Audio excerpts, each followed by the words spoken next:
सुभाष मिश्रा का एक बहुत ही हंसता खेलता परिवार था। उनके दो बेटे थे, विनय और सुशील, और एक बेटी थी, सुमन, जो उनकी लाडली थी।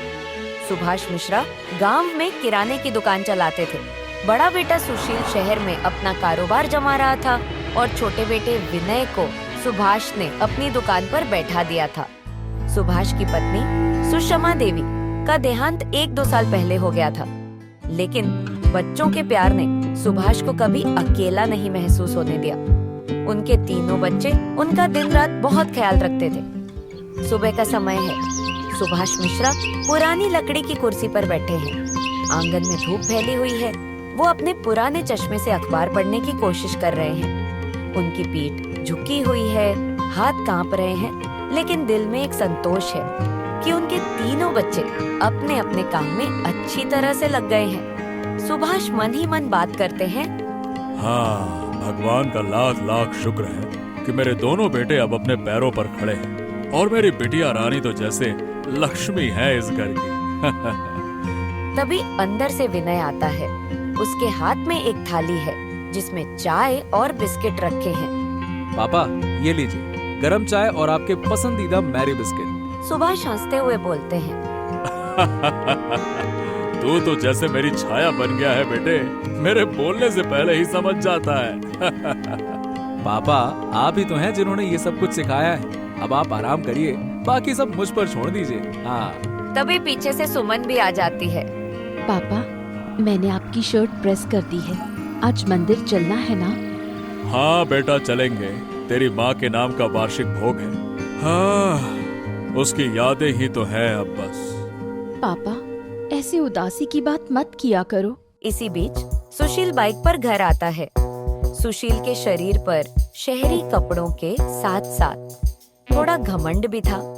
पापा, मैं शहर जा रहा हूँ, एक बड़ा सौदा है आज, और हाँ, मैं मंदिर नहीं आ पाऊंगा। ओके? सौदा? कौन सा सौदा है बेटा? सुशील जल्दी में निकलते हुए जवाब देता है।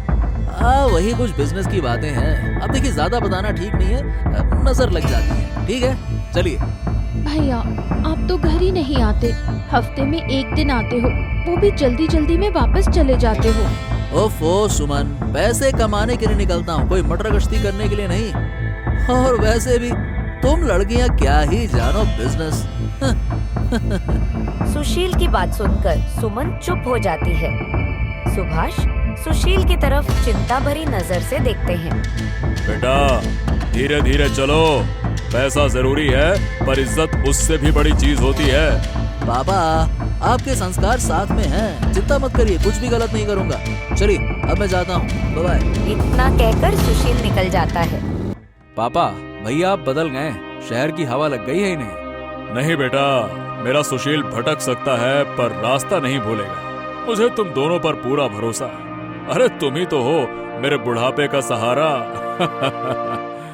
हाँ हाँ, आपको तो अपने बेटों पर ही भरोसा है। बेटी तो कुछ है ही नहीं। मैं तो बोझ हूँ ना, तभी मुझे किसी और के घर भेज रहे हो ना। सुमन की शादी होने वाली थी। शादी में कुछ ही दिन बचे थे। अपने परिवार से दूर होने का गम सुमन के चेहरे पर साफ दिखता था। सुभाष उसकी तरफ देखते हैं, कुछ सोचते हैं, फिर हल्का सा मुस्कुराते हैं। अरे मेरी बिटिया रानी, तू तो मेरी शान है, शान। तेरे लिए तो मैं सुख भरा जीवन चाहता हूँ। तू किसी पर बोझ कैसे हो सकती है? अब क्या है ना कि एक न एक दिन शादी तो करनी ही है, लेकिन मैं तुझसे वादा करता हूँ कि शादी के बाद कभी भी जरूरत होगी तो तू मेरे पास आ सकती हो। ठीक है? याद रहे, तुम कोई बोझ नहीं हो और ना ही मैं तुम पर कोई भी बोझ पड़ने दूंगा। हाँ। सब लोग मंदिर के लिए तैयार होने लगते हैं। सुषमा देवी के नाम पर मंदिर में पूजा की जाती है।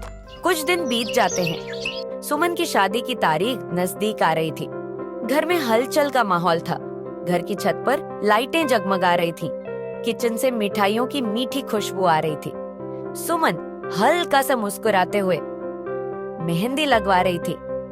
सुभाष एक कोने में बैठा सब कुछ देख रहा था। आंखों में नमी थी और मुस्कुराहट भी। विनय सुमन के पास आता है। देख ले सुमा, तेरे भाई ने खुद जाके मेहंदी वाले को बुलाया है। सुमन हल्की हंसी के साथ। अपने हाथों से लगा देते तो और भी यादगार हो जाता। हाँ, तुम भाई बहनों का यही प्यार तो हमारे लिए सबसे बड़ी दौलत है। अब भगवान करे सुमन का घर हमेशा सुख से भरा हो। इतने में सुशील आता है। उसके हाथ में एक लिफाफा था। पापा ये लो, ये कुछ पैसों का इंतजाम मैंने कर दिया है। सुमन की शादी में कोई कमी नहीं होनी चाहिए। सुभाष हैरान होते हुए पूछते हैं। अरे बेटा, ये इतने सारे पैसे कहाँ से लाए? सुशील थोड़ा टाल मटोल करते हुए जवाब देता है। अब ठीक है पापा, बस ये बिजनेस में थोड़ा बहुत प्रॉफिट हुआ है। आप इतना मत सोचा करो, टेंशन मत लो। क्या बिजनेस कर रहे हो भाई? बताया तो कभी नहीं आपने। सुशील को विनय की बात पर गुस्सा आ जाता है। सुशील सख्त लहजे में विनय को जवाब देता है। ओ हेलो, तुझे बताना जरूरी भी नहीं समझा। सब कुछ सही है, समझा ना? बस शादी में ध्यान दे। सुभाष भाइयों के बीच बात संभालते हैं। अरे बस बस बस, अब छोड़ो ये सब बातें। अरे आज तो खुशी का दिन है, सुमन की डोली कर उठेगी। अरे मेरी छोटी सी परी अब पराई हो जाएगी। सुमन की आंखों में आंसू आ जाते हैं। अब सुमन की शादी हो चुकी थी। राजीव स्कूल में एक टीचर था, बहुत समझदार और सुलझा हुआ लड़का। सुमन अपनी नई दुनिया में बहुत खुश थी, लेकिन शादी के बाद सुभाष का घर खाली खाली सा लग रहा था। सुभाष रोज की तरह आंगन में कुर्सी पर बैठे थे। विनय चाय लेकर आता है। पापा, चाय थोड़ी गर्म कर दूं? आपने कुछ खाया नहीं सुबह से। सुभाष हल्के से मुस्कुराते हैं। बस बेटा, कहीं मन नहीं लग रहा। सुमन की याद आ रही है। इतने में दरवाजे पर कोई दस्तक होती है। बाहर से पुलिस की वर्दी में 2 ऑफिसर घर के अंदर घुसते हैं। ये सुभाष मिश्रा का घर है? हाँ जी हाँ, मैं ही सुभाष हूँ।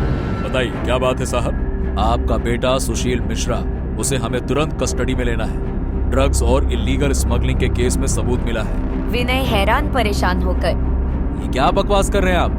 मेरा भाई ऐसा नहीं कर सकता। आप पीछे हटिए, पुलिस को अपना काम करने दीजिए। हमारे पास उसकी बैंक ट्रांजैक्शंस, उसके दोस्त और सारे सबूत हैं, तभी हम यहाँ पे आए हैं। ठीक है, चलो जाओ लेकर आओ। सुशील तभी अंदर से आता है। पुलिस को देखकर वह डर जाता है, लेकिन पुलिस उसे पकड़ लेती है। सुभाष टूट जाते हैं। सुशील, ये सब क्या है? ये पैसे तूने कहाँ से लाए थे? क्या मेरी बेटी की शादी में तूने? पापा, गलती हो गई मुझसे। मैं सिर्फ चाह रहा था कि शादी में कोई कमी ना हो। मुझे लगा सब कंट्रोल में है, पर विनय गुस्से में अपने भाई से सवाल करता है। तूने हमें धोखा दिया। पापा तुझे भगवान मानते रहे और तू। पुलिस सुशील को गिरफ्तार कर ले जाती है। सुभाष थरथराते हुए कुर्सी पर गिर जाते हैं। विनय उनके पास दौड़ता है। कुछ दिन बीत जाते हैं। सुभाष जेल के बाहर बेंच पर बैठे हैं। हाथ में प्रसाद का डिब्बा है। उनका चेहरा उदास है। अब रोज का यही सिलसिला बन गया है। सुभाष रोज सुशील से मिलने आते हैं। तभी विनय साइकिल से आता है। उसकी आंखों में गुस्सा और उदासी दोनों हैं। पापा, आप रोज उसे जेल में जाके क्या देखते हो? उसने आपका भरोसा तोड़ा, इज्जत मिट्टी में मिला दी, और आप उसके लिए। विनय, गलती उसकी है, पर वो मेरा बेटा है। गलतियों का मतलब रिश्ता तोड़ देना तो नहीं होता ना बेटा। विनय को सुभाष की यह बात पसंद नहीं आती। वह सुभाष को जवाब देता है। मुझे तो लगता है कि आपको सिर्फ सुशील ही दिखाई देता है। मैं क्या करूं? क्या मैं कभी आपका बेटा था भी? ओहो, ऐसी बातें क्यों बोल रहा तू? मैं दिन रात आपके लिए दौड़ता रहता हूँ। सुमन की शादी में मेहनत की, और आप जहाँ देखो सुशील, जेल, सुशील सुशील सुशील। सुभाष चुप हो जाते हैं। विनय साइकिल घुमाता है और गुस्से में निकल जाता है। पीछे सुभाष की आंखों में फिर से नमी आ जाती है। विनय और सुभाष के रिश्ते में दरार आ गई थी। अब उनके बीच वो पहले जैसा प्यार नहीं रहा था। विनय हर वक्त घर से दूर भागने के बहाने ढूंढता रहता था।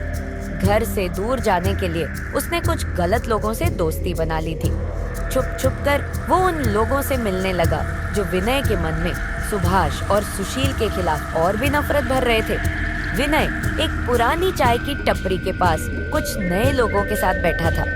3 लोग, चंदू, जस्सी और इरफान, एक थैला पकड़कर आपस में कुछ बात कर रहे थे। भाई विनय, तुम तो बड़ी मेहनत करते हो भाई, लेकिन क्या मिला तुम्हें हैं? जस्सी ताना मारते हुए। तेरे बाप के लिए तू सिर्फ एक नौकर है, नौकर। सुशील तो भगवान है उनके लिए। हाँ विनय भी गुस्से में उनकी हाँ में हाँ मिलाने लगता है। हाँ, सब कुछ सुशील के लिए। मैं तो कुछ भी नहीं हूँ। रोज दौड़ता हूँ, रोज झुकता हूँ, सब कुछ करता हूँ, फिर भी कुछ नहीं। अरे तो फिर अपने लिए कुछ कर ना, अभी भी वक्त है। हमारे साथ काम करेगा तो तेरे जीवन का रास्ता बदल जाएगा।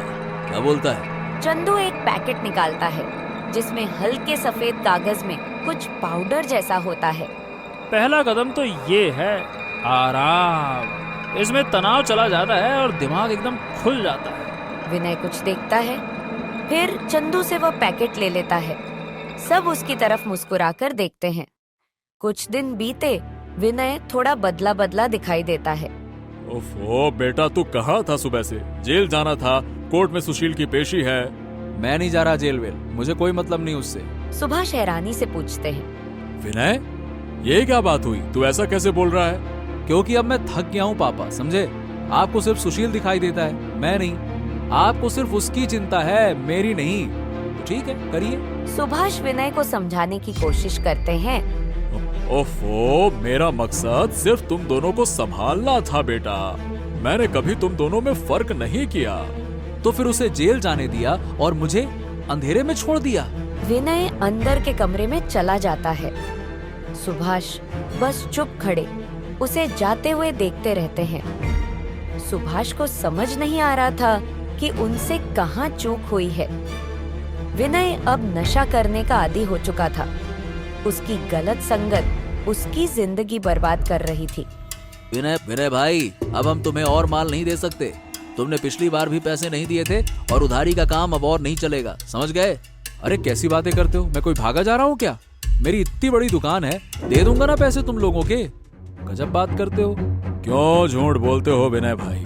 दुकान तुम्हारी नहीं, तुम्हारे पिता की है। और बुरा मत मानना भैया, दुकान में तुम नौकर हो, नौकर। हाँ देख विनय, तेरा बाप तो तुझे कुछ भी नहीं देगा। सारा प्यार तो उस जेल में पड़े सड़े हुए सुशील पर है। चंदू बात को बढ़ाता है। भाई एक बात कहूँ, उस दुकान पर ना तेरा हक है। अरे भाई सीधी बात है, तू ही सब कुछ संभालता है, सारा काम तू करता है, सब कुछ तू देखता है।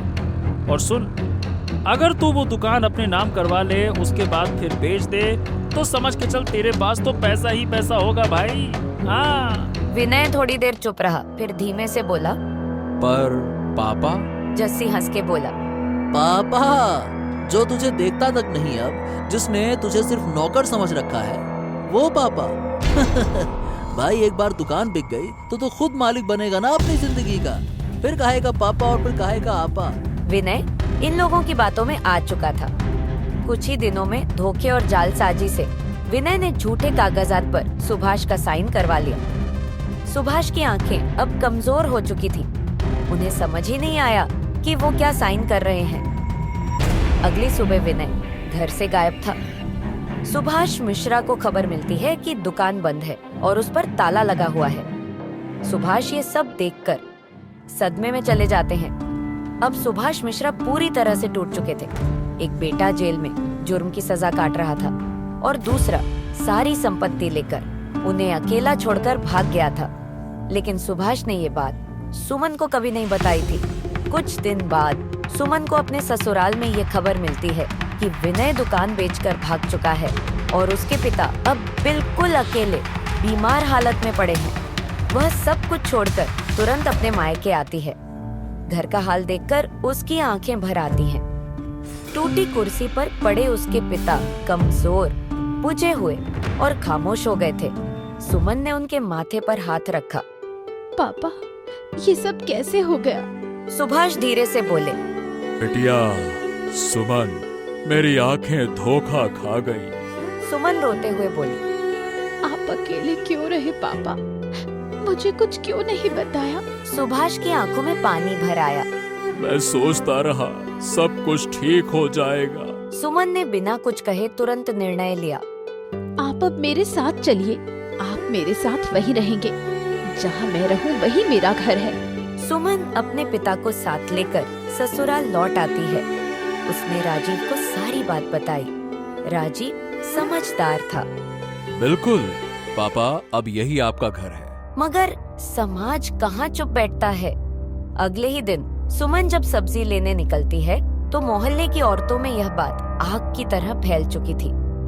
एक औरत ने ताना मारा, देखा वो सुमन, अपने बाप को घर में रख रखा है। दूसरी औरत हंस के बोली, हमारे घर के मर्द तो कहते हैं बेटी के घर का पानी भी नहीं पीते, और ये तो बेटी के घर पल रहा है। कैसा बेशर्म बुढ़ा है। यह बातें सुमन के कानों तक पहुंचती हैं। उसका मन बहुत दुखी होता है। उस रात वह सुभाष को दवा देती है और धीरे से वहीं बैठ जाती है। सुभाष धीरे से पूछते हैं, बेटी, लोग बातें बना रहे होंगे ना? सुमन की आंखों से आंसू बहने लगते हैं। कहने दो पापा, दुनिया को जवाब देने के लिए आपकी बेटी काफी है।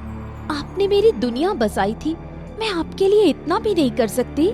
सुभाष पहली बार हल्के से मुस्कुराते हैं, मगर दिल में दर्द का सैलाब अब भी जारी था।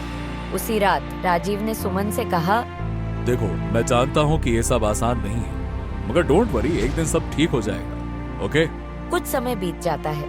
अब सुमन दुनिया के तानों, मोहल्ले की चुगलियों और समाज के कठोर शब्दों से ऊपर उठकर अपने लिए खुशी ढूंढने की कोशिश करती है। हर सुबह वह अपने पिता के लिए चाय बनाती, उन्हें दवाइयाँ देती और उनके लिए अखबार पढ़ती। राजीव भी उनसे इज्जत से बात करता है। कभी कभी सुमन उनके पैर दबाते हुए बस इतना कहती, आप मेरे लिए सब कुछ है पापा। आसपास अब भी वही ताने मारते लोग हैं, उंगली उठाते मोहल्ले वाले। मगर सुमन ने एक नई दुनिया बना ली थी, अपने घर में, अपने दिल में, जहां उनके पिता आराम से रह सके, बिना शर्म के, बिना दर्द के। और अंत में इस कहानी से यही सीख मिलती है कि कभी किसी को उसकी कमजोरी के लिए छोटा नहीं समझना चाहिए। पापा, दादा या कोई भी बुजुर्ग अगर मुश्किल में हो तो उनका साथ देना शर्म की बात नहीं होती। यह तो इंसानियत और प्यार की सबसे बड़ी मिसाल होती है। ऐसे और भी मजेदार वीडियो देखने के लिए हमारे YouTube चैनल दादी माँ की कहानियाँ को सब्सक्राइब करें।